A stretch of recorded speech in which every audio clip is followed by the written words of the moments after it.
Screenshot Saturday has been around for a while now.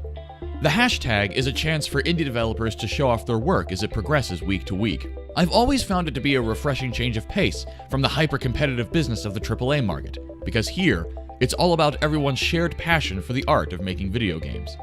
Thanks to social media, Screenshot Saturday has effectively become like one big indie workshop that comes to town once a week, every week.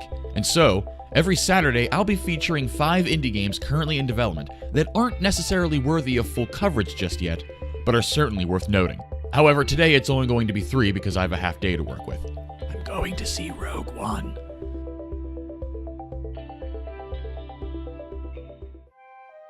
I've been following the Iron Oath for a little bit now, as I'm a fan of both turn-based tactics RPGs as well as gorgeous pixel art.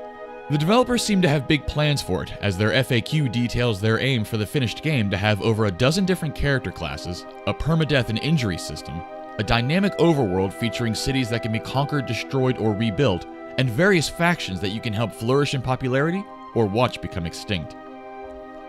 Quests will also be handled dynamically, with some missions being given to the player depending on the state of the world. The developers intend to launch a Kickstarter sometime in the first half of 2017, so keep an eye out.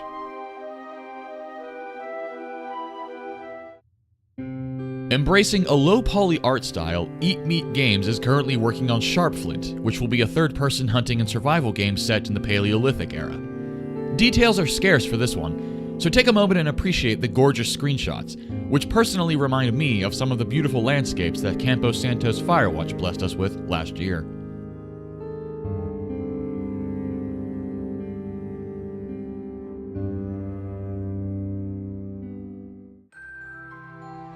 And finally, Voracious Games' Potionomics places you in the role of Sylvia, a destitute witch whose dead-ridden potion shop is in danger of falling into the hands of loan sharks.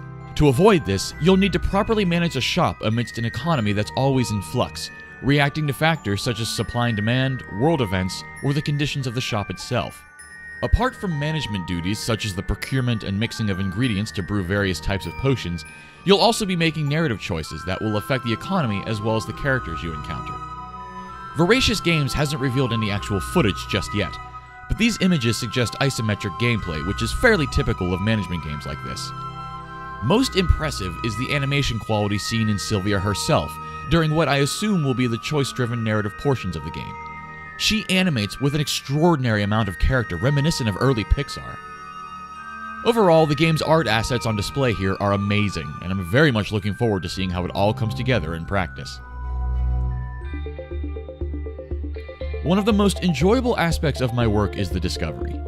This is barely even a glimpse at what all is actively being worked on, so take some time out of your Saturday and discover something new for yourself. Till next week.